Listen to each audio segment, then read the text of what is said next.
a heart attack. I left my entire career in London to be by his side. But when I got to the hospital, they had no record of him. That's when I realized my family faked his death to steal my $8.2 million inheritance. But they didn't know I wasn't the girl they abandoned 5 years ago. This story isn't just about revenge, it's about what happens when you choose truth over blood no matter the cost. Julia Reynolds had always been the kind of woman who found calm in control fabrics, precisely measured patterns, symmetrical time blocked down to the minute. That control, like the hem of her most flattering coat, had carried her from a tiny Connecticut town to a thriving fashion studio nestled in the heart of London. At 29, she had finally begun to feel the weight of her sacrifices paying off.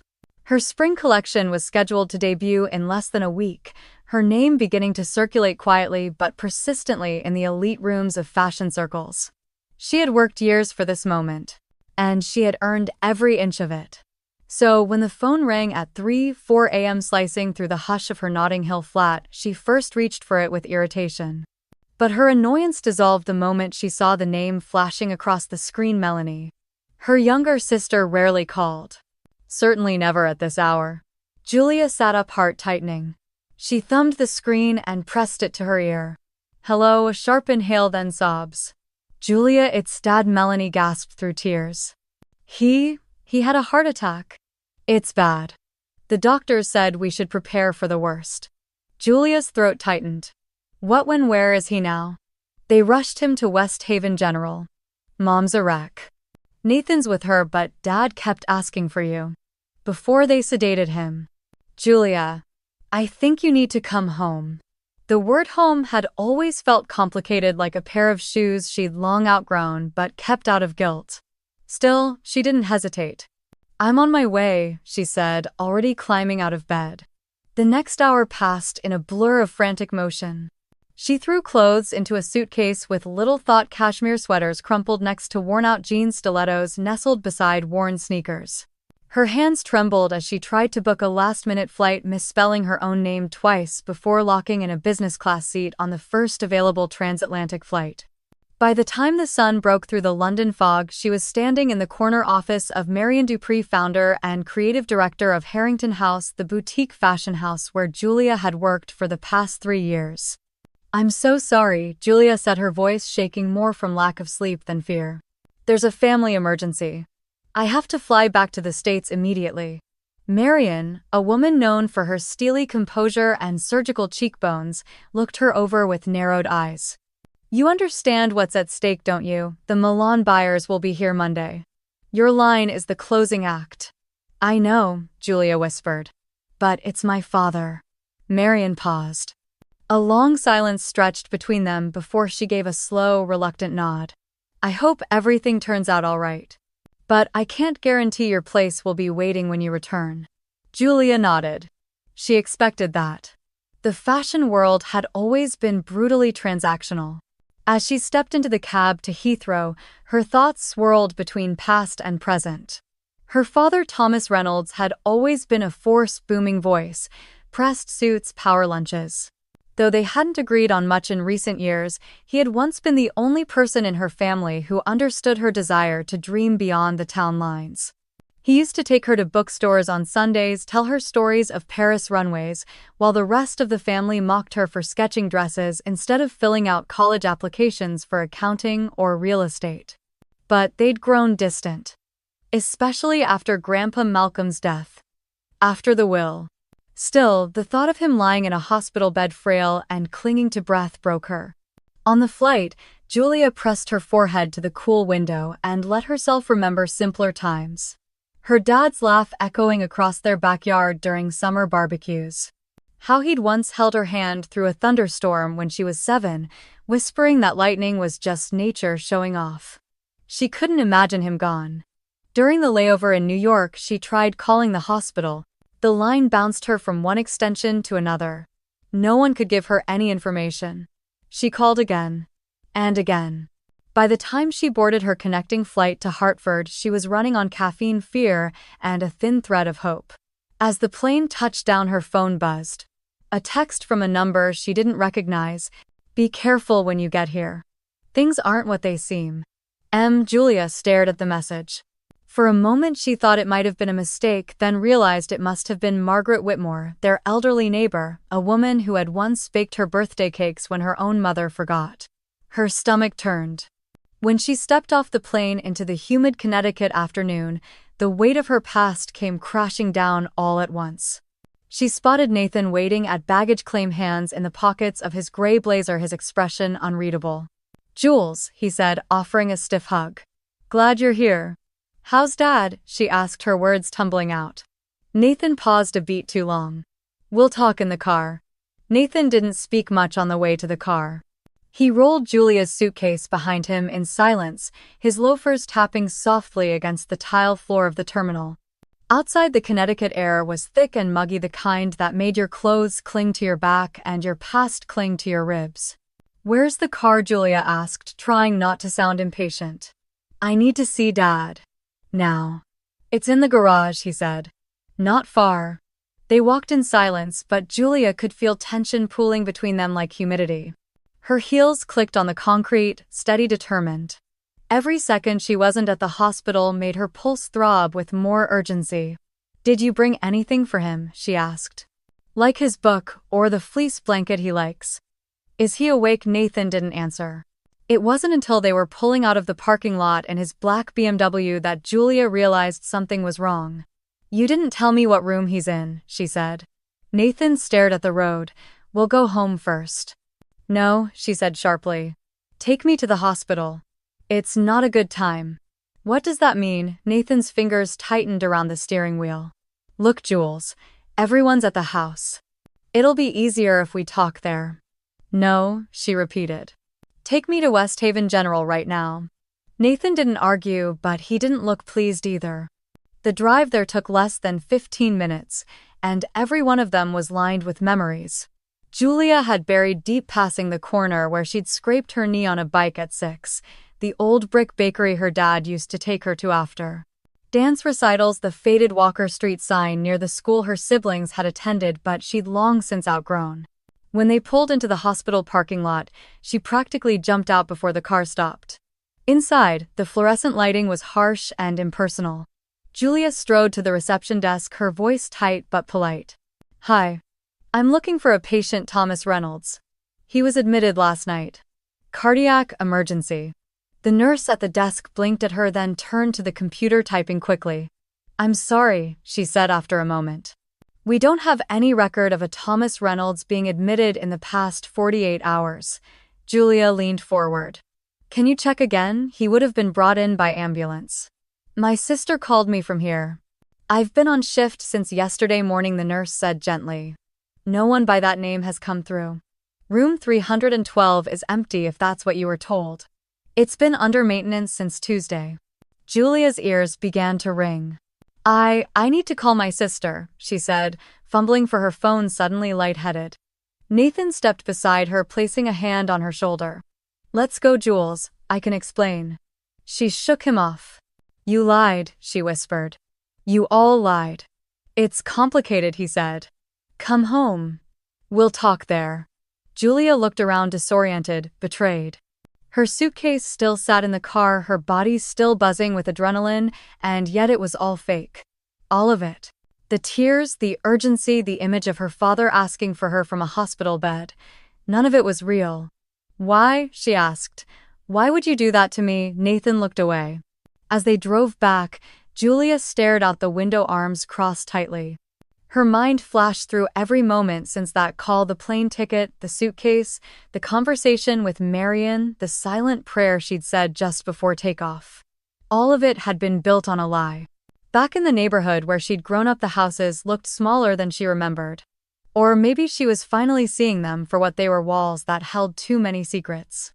When Nathan pulled into the driveway, Julia didn't move right away. Her childhood home loomed in front of her, a 2-story colonial with a wide porch and navy shutters. The porch swing creaked gently in the wind, just as it had when she was 10 and had sat there alone after her first big fight with her mother. Several unfamiliar cars were parked along the curb, including one she recognized as belonging to Bernard Lowell, the family's longtime attorney. Her heart sank further. Inside, the house was unusually quiet for the number of people apparently present. It didn't smell like worry or crisis. It smelled like lemon polish and catered finger food. Julia followed the murmurs to the dining room. What she saw stopped her cold. Her mother, impeccably dressed in a cream blouse and pearl earrings, sat sipping tea as if they were hosting a book club. Her sister Melanie, fresh-faced and entirely tear-free, was flipping through a tablet. Across from them, Bernard was shuffling a pile of folders. And there, standing at the window with a glass of bourbon in hand, was her father. Healthy, upright, alive. He turned when he saw her, a practiced smile slipping across his face. "Sweetheart," he said warmly. "You made it." Julia didn't move. The room fell silent. "You lied to me," she said, her voice low and shaking. "All of you." Her mother stood. "Julia, let's not do this here." You made me believe he was dying," Julia interrupted, voice rising. "I gave up everything to come here, my career, my show, my life, because I thought I was saying goodbye to my father." Her father stepped forward, arms open, as if that could erase the betrayal. "You were always the emotional one," he said lightly. "We needed to talk to you face to face, and with your birthday coming up." Julia froze. Her 30th birthday. The inheritance. So that's what this was really about. She took a step back, suddenly nauseous. "You didn't call me home because you missed me," she said, her voice cold now. "You called me back because you want something." Her father's expression didn't falter. "Julia, this is about family. About legacy. Sit down. Let's talk." But Julia had already turned on her heel. She didn't know where she was going yet. But she knew exactly what she was walking away from. Julia didn't sleep that night. She sat at the edge of her childhood bed, still made with the floral duvet from high school, staring at the wallpaper that hadn't changed in a decade. She could still trace the faint outlines of old posters, long removed, of a younger version of herself who once dreamt of escaping these walls. Back then, she thought distance would be enough. It wasn't. The lies they told to bring her back played on a loop in her head, her sister's fake sobs, her brother's evasive looks, her father's glass of bourbon, raised like it was all one big reunion, not a betrayal. But, above all, it was the calculated performance that chilled her the most. This wasn't a family in crisis, it was a boardroom in disguise. Just after 10 a.m. a knock came at her door. Melanie poked her head in. "Hey, can we talk?" Julia didn't respond, but Melanie came in anyway, holding 2 mugs of coffee. The scent was familiar, almost comforting. "Almost. We didn't mean to scare you," she said softly, handing over a cup. "But it's important. What we need to tell you, it had to be in person." "Is Dad dying?" Julia asked flatly. Melanie hesitated. "Number. Then, everything else you say after that doesn't matter. Please, Jules. Just listen." Reluctantly, Julia followed her downstairs. The dining room had transformed overnight. Gone were the teacups and small talk. Now the table was covered in glossy pamphlets, balance sheets, blueprints, and legal folders. Her father sat at the head like a CEO preparing to pitch an investor. "Julia," he said, gesturing toward the chair beside him, "I'm glad you're here.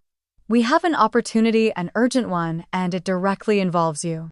"I haven't had coffee yet," Julia said coolly. "So skip the foreplay." Her mother cleared her throat and passed a folder across the table. "This is about your grandfather's trust." Julia opened it, her eyes scanning the dense legal text. Her name appeared multiple times next to long columns of numbers and asset listings. Her throat tightened. "This is the inheritance," she whispered. "All of it." "Yes, Bernard," the family lawyer spoke up, adjusting his glasses. "Malcolm left you a trust valued at $8.2 million, liquid assets, real estate, stocks. It matures on your 30th birthday." Julia blinked. She knew her grandfather had left something, but no one had ever told her the amount. $8.2 million. Her pulse quickened, and not from excitement. "There's a catch, isn't there?" she said. "There's a condition," Bernard nodded. "Your grandfather stipulated that you must not be involved in Walker and Reynolds Enterprises in any capacity, direct or indirect." Julia looked up. "Why?" "Because Malcolm believed you were meant for something different," her father said. "He wrote that in the letter he left with the will. He wanted at least one Reynolds to break away from the family business. She laughed bitterly. And yet, here you are asking me to do the exact opposite. Her mother leaned forward, palms pressed together. Julia, the company is going through a rough patch. Some developments were delayed, some investors pulled out. It's temporary. But we need capital. Your capital. To bridge the gap. You want me to violate the one boundary Grandpa put in place, Julia said. And funnel my inheritance into a business he never wanted me to be part of. Her father straightened. With your investment, you'd be a partner. On paper, yes. The trust could be transferred into the company and you'd retain a percentage. Let me guess, she interrupted. A minority share. With no voting rights. No control. Just my name and my money tied to your sinking ship. Melanie shifted uncomfortably. It's not sinking. It's just struggling. Julia tossed the folder back on the table. So let me get this straight, you all lied about a heart attack. You manipulated me into coming back, jeopardized my career because you need me to break the only clause in my grandfather's trust. And why? Because you mismanaged your projects and need a bailout. We're family. Julia, her mother, said the words tight like they'd been rehearsed. This is bigger than business. This is about legacy, survival. No, Julia said. This is about desperation. There was silence. Her father leaned back in his chair, eyes narrowing slightly. You're overreacting, he said. No, she said again, standing. I'm seeing things clearly for the first time. Her fingers hovered over the folder for a beat. She thought of the late nights in London sewing until her fingers bled. The collection she'd abandoned mid-creation. The look on Marian's face when she left. The younger Julia, who used to believe that if she just worked hard enough, they'd finally see her for who she was, not who they wanted her to be. She looked her father in the eye. I'm not signing anything, she said. But you will, he said calmly, too calmly. Because this isn't just about us anymore. Other people are involved. Investors, contractors, employees. If we go under, they suffer too.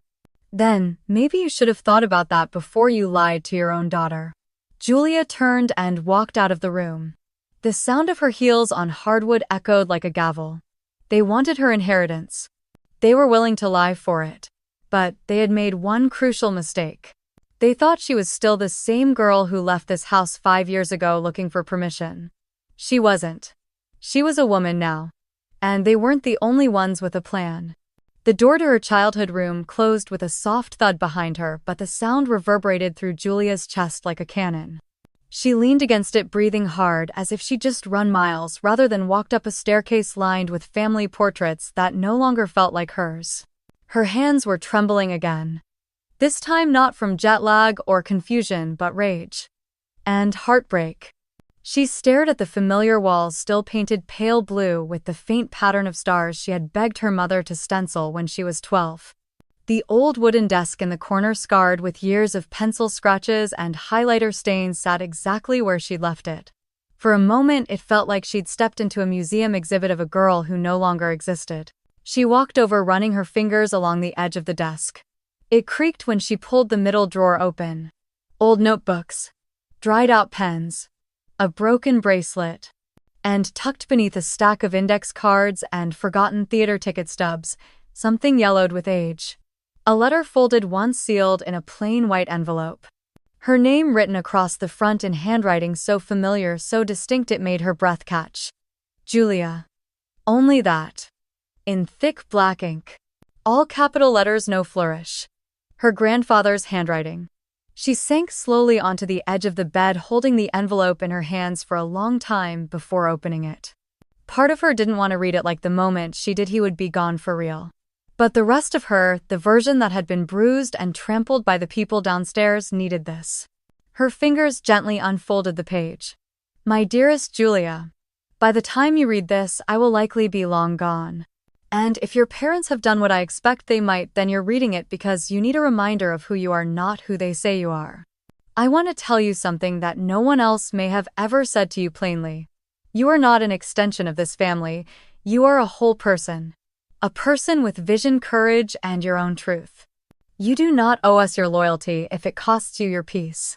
I know your mother has always tried to mold you into her definition of success, and your father, well, he has his own demons.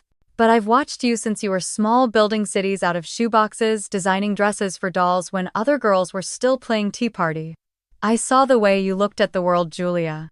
With hunger. With color. You were never meant to be small. That's why I left you what I did, not to burden you but to give you the freedom I believe you earned. I placed boundaries in the trust because I knew this family might try to bend your future back into their shape. Don't let them. Family can be a beautiful thing, but only when it remembers you are a person, not a possession. Choose your own path, Julia. Even if it's hard, even if it costs you everything. Because one day when the noise fades, you'll hear the most important voice again, your own, and she deserves to be heard. With all the love I have, Grandpa. By the time she finished reading, her vision was blurred by tears. She clutched the letter to her chest like a lifeline, as if his words could reach across death and remind her that she wasn't crazy, wasn't cruel, wasn't wrong to feel what she felt. She had always felt different, not because she was difficult, but because she was awake in a family that had long since gone to sleep. She thought of all the times she had been told she was selfish for wanting something else. For dreaming beyond real estate or family dinners. For leaving. They made her believe she was abandoning them. But reading her grandfather's words, she realized they had abandoned her first. Long before she ever boarded a plane to London. Her shoulders began to shake as sobs escaped her throat, deep and guttural, the kind that come from years of swallowed pain finally rising to the surface. She wasn't crying because they had lied. She was crying because somewhere deep down she had still hoped they wouldn't. She cried for the girl who had waited for them to see her. She cried for the woman who came back thinking maybe this time would be different. And she cried for the man who had been the only one who saw her clearly and was now gone. When the tears finally slowed, she sat in silence, the letter still clutched in her hands. The bedroom was dim now, dusk spilling in through the curtains. She could hear faint clinks of silverware downstairs, dinner being served like nothing had happened, but everything had changed, and now so had she. Julia walked to her desk and gently placed the letter into the back of her journal, the one she always traveled with but hadn't written in for months. It belonged there now, like a compass tucked in her pocket. She walked to the window, watching the sky darken into that smoky lavender shade unique to East Coast evenings. The town stretched quietly beneath her, familiar and foreign all at once. Somewhere out there were people her family had hurt in their ambition, in their secrecy, in their hunger. And now they wanted to use her as a tool to keep the illusion alive. But she wasn't a tool. She was her grandfather's granddaughter. And she had decisions to make. The next morning, Julia descended the staircase with a softness she hadn't worn in years. Her posture, her smile, even the gentle tone in her voice, all deliberate. From the outside, she was the daughter who had come home humbled by crisis and ready to help. But inside, a different woman was moving into position. "Morning," she said lightly, slipping into the kitchen where her mother was pouring coffee into matching porcelain mugs. "Morning, sweetheart." Her mother looked up, visibly surprised by Julia's cheerful tone. "I've been thinking," Julia said, taking a seat at the island. "About everything. Maybe I overreacted yesterday." Her mother tilted her head, gauging. Jet lag does strange things to the mind. Julia nodded and offered a small smile. "I just want to understand better. Maybe if you showed me the documents again." Her mother brightened, instantly, relief washing over her features like sunshine after a storm. "Of course. I'll have Bernard drop everything off this afternoon." Julia sipped her coffee and nodded, hiding the small audio recorder in her sweater pocket. Let the games begin. That afternoon, Julia found herself back in her childhood bedroom with stacks of company records, legal drafts, and investor reports spread across the bed. She photographed everything with her phone, uploading each image into a hidden folder on her cloud drive, password protected, and labeled innocuously, Spring Mood Board. To anyone else, it would look like design inspiration. But Julia wasn't collecting silhouettes or color palettes. She was gathering evidence. Because something wasn't right. She had felt it the moment she stepped into that dining room. It wasn't just about bad investments, it was something deeper, dirtier. Her instincts sharpened when she visited the walk-in safe downstairs, just for reassurance, as her father had put it. Inside, alongside dusty real estate deeds and family jewelry, were lists of shell companies and transfers to offshore accounts with vague labels like consulting fee, Belize, and private equity escrow, Bahamas. The amounts were staggering and suspicious. Later that evening, Julia walked the quiet sidewalks of their cul-de-sac needing air.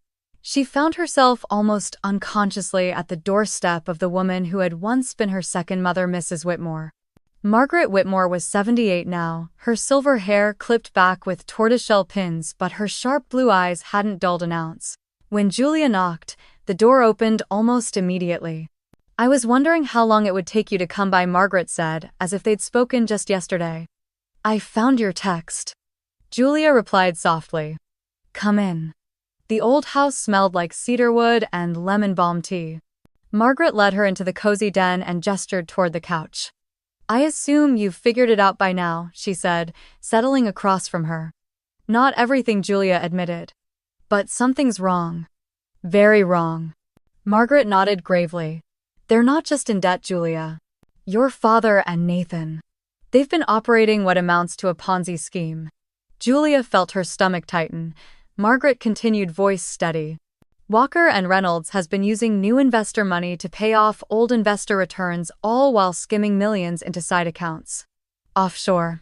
Untraceable to anyone not looking closely." Julia exhaled slowly. "And now they want my inheritance to keep the illusion going." "Exactly. They've run out of new investors, and the current ones are starting to demand answers." Julia leaned forward. "Why are you telling me this? It could put you at risk." Margaret's gaze didn't waver. "Because your grandfather asked me to. Before he died, Malcolm told me he feared this would happen. That he was putting protections in place for you. And that if anything felt wrong, I was to tell you the truth no matter what it cost." For a moment, Julia was silent. Her chest ached again, this time not from betrayal but gratitude. Even in death, her grandfather was still shielding her. "Do you have proof?" she asked. Margaret stood and returned a moment later with a file. Inside were copies of wire transfers, anonymous whistleblower reports, and a newspaper clipping Julia hadn't seen. Construction delays, plague Walker and Reynolds' luxury project, lawsuits pending. "This is just the beginning," Margaret said. Julia's fingers tightened around the folder. The next day, she made another calculated move. She reached out to Liam Cooper, her high school ex-boyfriend turned financial crimes investigator for the state. They hadn't spoken in years, not since she'd left for London and he'd stayed to become the sensible one, as her mother had once called him. But she still had his number, and when she texted him, "Need to talk. Privately. It's about something serious." He replied within minutes. They met at a quiet cafe in the next town over. Liam had grown into himself, trading the boyish charm she remembered for something more grounded. When he saw her, his face softened. "Julia," he said. "Didn't expect this." She slid into the booth and glanced around. "I can't say much yet. But I need your help off the record for now. My family is involved in something big and illegal." He didn't blink. "Tell me everything." And so she did, carefully, piece by piece. He listened without interruption, his pen scratching quietly on a pad, asking the occasional sharp question. When she finally stopped, he looked at her, expression grave. "If even half of what you're describing is true," he said, "this isn't just civil fraud. This is federal crime territory. Wire fraud. Securities fraud. Possibly money laundering." Julia nodded. "I need time to collect everything. I want this airtight." He studied her for a long moment. "And what do you want me to do?" "Help me make sure they can't touch my inheritance. And that the people they've hurt get justice." Liam sat back. "You always were the brave one." Julia smiled faintly. "I'm just the one who finally stopped being afraid." The dining room gleamed like it had been prepped for a wedding. Crystal glasses sparkled under the chandelier. Silverware had been meticulously aligned beside bone-white plates bearing the Reynolds family crest. Fresh peonies adorned the center of the long table, a flower Julia's mother hadn't used since her childhood birthdays. The smell of pot roast drifted through the air. Her favorite. It was all a production. And Julia. She played her role to perfection. She wore a soft blue dress, modest, elegant. Her makeup was light, her smile gentle, her voice carefully pitched between gratitude and submission. She offered compliments. She laughed at old stories. She toasted to family. The wolves thought the lamb had returned home. "Thank you for the meal, Mom," Julia said sweetly, raising her glass. "It reminded me of when things were simpler." "Of course, darling," her mother beamed. "It's good to have everyone together again." Around the table sat the entire cast, her father puffed with pride, Nathan looking slightly less smug than usual, Melanie trying to seem relaxed but gripping her wine glass too tight. Even distant cousins and great-uncles were here, flown in under the guise of celebrating family unity. But Julia knew better. This was the final push, the ceremonial signing of her inheritance. The trap. Bernard, the family's lawyer, cleared his throat and rose. "Before dessert, I'd like to take a moment to acknowledge Julia's generosity and foresight." He gestured toward a leather folder resting beside her plate. "The documents have been prepared. Once signed, the transfer will be scheduled for the morning of your birthday. Your trust assets will flow directly into Walker and Reynolds Development, where you will be recognized as a formal partner." He smiled like a man offering a golden crown, not a poisoned chalice. Julia met his gaze calmly. "I appreciate all the work you've done, Bernard." She reached for the folder, fingers touched leather, but didn't open it. "Before I sign," she said, rising from her chair, "I want to say something." The room quieted. Forks clinked against plates. Her father leaned forward slightly, sensing triumph. "I want to thank you all for showing me who you really are." There was a pause. Her mother's smile faltered. "I came back here expecting love, hoping for redemption, maybe even reconciliation. What I found instead was manipulation, greed, and betrayal." "Julia," her mother began. But Julia raised a hand. "Save it. You lied about Dad dying. You staged a medical emergency to drag me away from my career, from my life. And why? Because I was the final bank account you hadn't drained." Nathan stood, face reddening. "That's not fair." "Sit down, Nathan," Julia said, her voice like ice. Then turning to her father, "You told me this was about legacy, that family comes first, but what you meant was my money comes first. And if I refused, I stopped being family." Her father rose now too, eyes narrow. "What the hell are you doing?" Julia took a deep breath, her voice clear, deliberate. "Protecting the one part of this family that still has integrity." Then she walked calmly toward the front door and opened it. In stepped James Sullivan, her grandfather's former attorney, flanked by 2 federal agents and 2 representatives from the SEC. Behind them, Liam Cooper in a navy suit holding a leather binder. Gasps rippled through the room like a shockwave. "What is this?" Bernard blurted, stumbling back. "Good evening," said one of the agents, displaying her badge. "Special Agent Heather Daniels, FBI. We have a warrant to search the premises for evidence of financial fraud, securities violations, and conspiracy to defraud investors." Her father lunged forward. "You can't be serious," Julia stepped between them. "I'm very serious." The second agent held up a folder. "Charles Reynolds, Nathan Reynolds, you are both under federal investigation. We'll need you to come with us for questioning." "No," her father hissed. "You don't understand, this is our home, this is private." "Not anymore," Julia said quietly. "Not when it was funded by lies." Nathan charged toward her, rage distorting his face. "You traitor, you've ruined everything." But Liam intercepted him, calm but firm. "Back off. You touch her and this becomes assault." Julia's mother collapsed into a chair, hand over her mouth. "You've destroyed the Reynolds name," her father snarled. "We built everything for this family and you threw it away out of spite." Julia stared at him, unflinching. "No," she said. "You destroyed it the moment you put your pride above our people. When you stopped seeing me as your daughter and started seeing me as a solution. I'm not your lifeline, I'm not your fallback. I'm not for sale." The room was chaos now. Agents moved through the house gathering files. Bernard was arguing with one of the SEC reps, but it was useless. The evidence Julia had collected, photos, audio, bank statements, was damning. Her father looked at her one last time, his face contorted in something between hatred and disbelief. "You were always the disappointment," he spat. "Weak, unruly, ungrateful." Julia tilted her head. "No," she said. "I was just the only one who knew that love isn't something you earn by signing your soul away." And then as the agents led them out one by one, her father still cursing, Nathan trembling, Bernard defeated, Julia turned to the remaining family members still frozen around the table. "If any of you still think this was about money," she said, "you're wrong." She placed her hand on the back of the chair her grandfather had once occupied at every family dinner. "This was about what it means to be family. And you forgot." Silence followed her as she walked out of the room, down the hallway and out into the night. The air was cool, freeing. The legacy she had inherited had nearly devoured her. But she had chosen differently. Not revenge, justice. And, finally, peace. 3 weeks after the night that shattered her family, Julia stood in a quiet courthouse hallway watching the fluorescent lights buzz faintly overhead. Her father was being sentenced that day. He refused to look at her as he was led into the courtroom in an orange jumpsuit, wrists chained in front of him like a man already halfway gone. His once imposing presence had shriveled under the weight of consequence. Beside him, Nathan walked with stiff shoulders, jaw clenched as though dignity could still protect him. Her mother didn't attend. Neither did Melanie.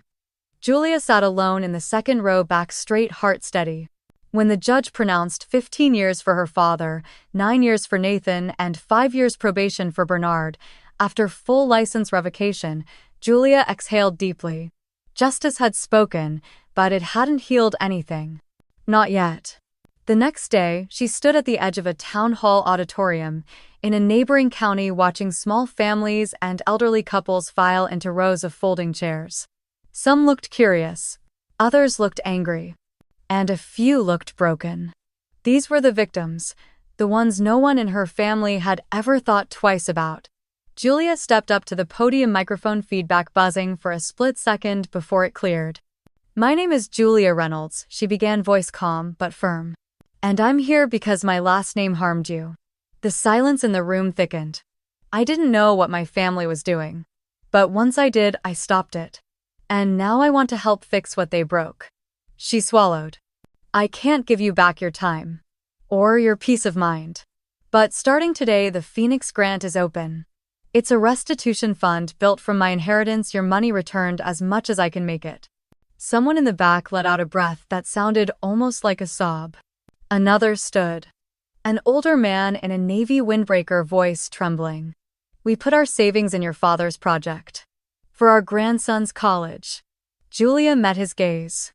"You'll be the first to receive a disbursement," she said gently. Over the next several weeks, she met them all. A single mother who had lost her mortgage after investing in what she thought was a secure housing development. A retired couple who had sold their second car to pay their bills when dividends stopped arriving. A young man whose late father's pension had been absorbed into a project that never existed beyond the blueprints. Each story etched a new scar onto her soul. But with every apology, every handwritten check, every time someone's eyes filled with gratitude instead of despair, something inside her healed too. She had inherited money, but also a legacy of destruction. Now she was rewriting it. Melanie came to visit only once, weeks after taking a plea deal in exchange for full cooperation and revealing the offshore accounts no one else had known about. She looked different. Thin, worn, softer. They met in a small cafe near the courthouse. Melanie's hands wrapped tightly around a chipped ceramic mug. "You could have let me go down with them," she said quietly. "You could have told me the truth from the beginning," Julia replied. A pause. Then Melanie nodded. "I was scared," she admitted. "Scared of what they'd do. Scared of losing the only place I knew how to belong." Julia stirred her tea. "Belonging isn't the same as loyalty." Melanie looked out the window, eyes misty. "I think I always hated you for leaving. But now I see you didn't leave us. You escaped." "I'm trying to help clean up the mess," Julia said. "For everyone." Melanie gave a small, sad smile. "Then, maybe you really are the best of us." Julia didn't answer. She didn't need to.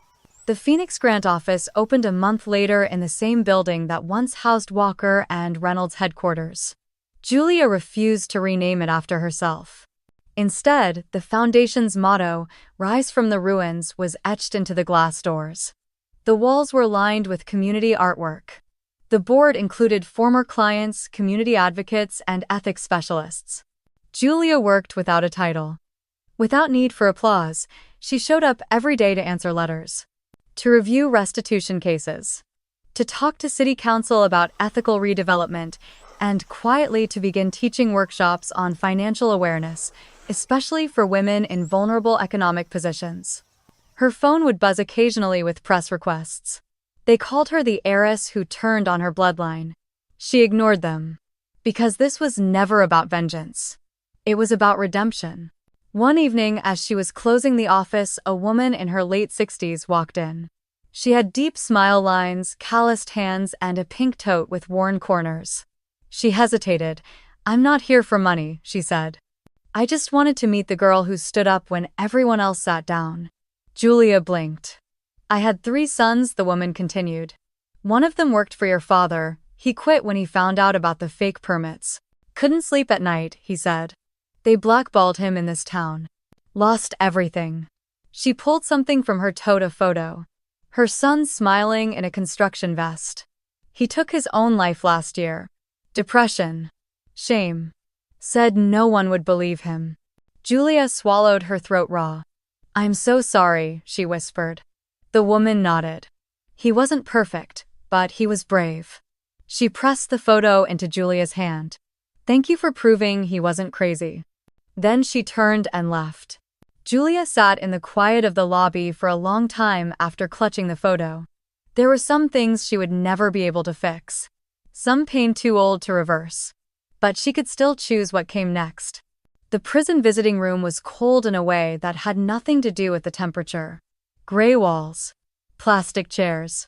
Murmured conversations filled the air like static. Everything about it felt temporary, suspended in a kind of hollow time. Julia stood near the entrance, palms damp, unsure if she was ready. Her mother had written just once. A short letter. No excuses. Just one line near the end that had shaken her more than expected. "If you come, I promise I won't ask for forgiveness.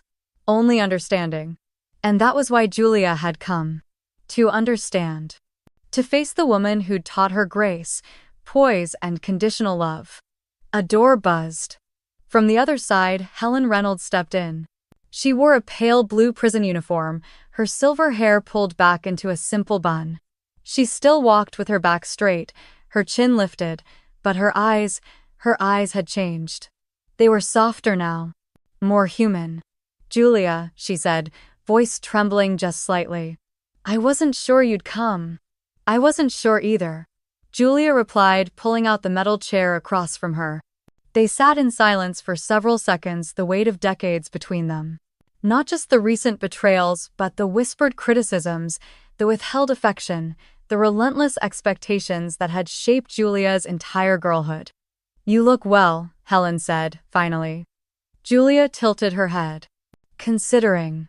A faint smile ghosted across Helen's lips. "I deserve that. I'm not here to punish you, Mom." "Then why are you here?" Julia hesitated. "Then. Because I need to know who you were before you became this version of you. The woman who could justify lying to her own daughter's face. The woman who stood by while her husband faked a heart attack." Helen blinked. Her shoulders slumped for the first time. "I was someone else once," she said quietly. "I studied art history. Got into Parsons. I wanted to be a museum curator. Maybe even paint again." Julia stared. "I never knew that." "You weren't supposed to," Helen said, eyes distant. "Your grandfather told me dreams were for people who didn't have legacies to uphold. And your father, he made it clear early on that love came with expectations. Control was survival in that house." Julia let that sink in. "Is that why you tried to control me too?" she asked. Helen looked away. "I saw you taking risks I never dared to take. Living a life outside our bubble. And instead of being proud, I was terrified. That you'd fall, that people would judge. That I'd lose you to a world I didn't understand. So I tried to pull you back in." The only way I knew how. Julia's throat tightened. You didn't just try to pull me in, you tried to erase who I was. You made me feel like being different was a betrayal. Helen reached out but stopped short of touching her. I know, she whispered. And it's the deepest shame I carry. Another silence fell. And then Julia said softly but firmly, I don't need you to apologize, Mom. I need you to understand that I bled too. That when I left this house, I wasn't trying to rebel, I was trying to breathe. Tears welled in Helen's eyes. You were always the brave one. No, Julia said, shaking her head. I was the one who broke. Helen looked at her daughter, really looked. Not as a product, not as a pawn, but as a person. You remind me, she said slowly, of the girl I used to be before I traded freedom for acceptance. You became what I didn't have the courage to fight for. Julia exhaled, her jaw tight. For years I wanted you to be proud of me. I designed dresses hoping one day you'd wear one. I imagined calling you with good news and hearing joy, not judgment. Helen covered her mouth, trying not to cry too loudly. I did see your collections, she whispered. Online. Even in prison I saw them. They were beautiful, Julia. You are extraordinary. Julia's heart cracked in a way that felt both painful and strangely liberating. Maybe this wasn't forgiveness, but it was something. I'm building something now, she said. A foundation. A new kind of legacy. Helen wiped her eyes. And the family name, I don't care about the name anymore, Julia said. But I care about the people who got hurt, about doing right by them. Helen nodded slowly. Then, maybe that's what it means to truly carry a legacy. Not the wealth, not the prestige, but the weight and the choice to lift it differently. A guard tapped his watch. Time was running out. Julia stood. So did Helen. They looked at each other for a long moment, two women bound by blood, severed by betrayal, and stitched back together, perhaps by honesty. I don't know if I'll come again, Julia said. Helen nodded. I wouldn't ask you to. But just as Julia turned to go, her mother called out softly, Thank you for coming. Even if it took prison to finally talk to you as my daughter, not my reflection. Julia paused, then offered one last glance over her shoulder. Next time, she said, talk to me as a woman. And with that, she walked out into the sun. The London morning was crisp, painted in soft grey light and the muted hum of city sounds. Julia stood before the glass storefront of Ardent and Altru, the name etched elegantly in gold across the top. Her new beginning. The fashion house was nothing like Harrington or the glossy firms she'd once aspired to. It was smaller, slower, built on different values. The designs were crafted from sustainably sourced fabrics made in partnership with artisan cooperatives from marginalized communities. Every garment had a story, not just of style, but of survival, of dignity, of intentionality. Ethical fashion. Two words that once sounded naive in boardrooms now guided every decision she made. And people responded. The debut collection sold out in weeks. But Julia didn't chase headlines anymore. She chased peace. That afternoon, as she stitched a hem on a linen wrap dress, her phone buzzed. Liam. The name alone softened her, touching down at Heathrow. Do I still get that rain-soaked walking tour you promised? She smiled. Typed back, only if you bring proper boots. And no ties. They had kept in touch, one slow, intentional conversation at a time. No labels. No pressure. Just two people who had seen each other at their worst and chosen to stay. Liam, ever patient, never tried to define them. And Julia, once allergic to permanence, had begun to enjoy the quiet comfort of possibility. Later that week, Julia opened a letter written in looping, nervous handwriting. From Elise. Her sister hadn't spoken much since the trial. They had exchanged brief messages, updates on legal status, muted apologies. But this was different. I'm working with a women's reentry program now. Teaching, writing to inmates. It's strange. The same charm I used to manipulate investors now helps women find their voices. I thought of you when a student wrote, I am not what I've done, I'm what I choose next. Julia read the sentence twice. I'm not asking for anything. I just wanted you to know I'm trying. For real this time. And I hope you're finding peace. You always deserved it. No signature, just your sister. Julia folded the letter carefully and slid it into the drawer beside her desk. The one she kept for things that mattered. 1 month later, she flew home. Not for court dates or confrontation, but for closure. The building once known as Reynolds Development HQ was nearly unrecognizable. Where there had been tinted glass and cold marble now stood a community wellness and resource center funded by the Phoenix Grant and local partnerships. A modest bronze plaque sat near the entrance. In memory of Malcolm Reynolds, a legacy reimagined, inside the space buzzed with life. Children's voices echoed from a reading corner. A job training seminar was in session. An immigrant mother asked questions about housing assistance in halting English.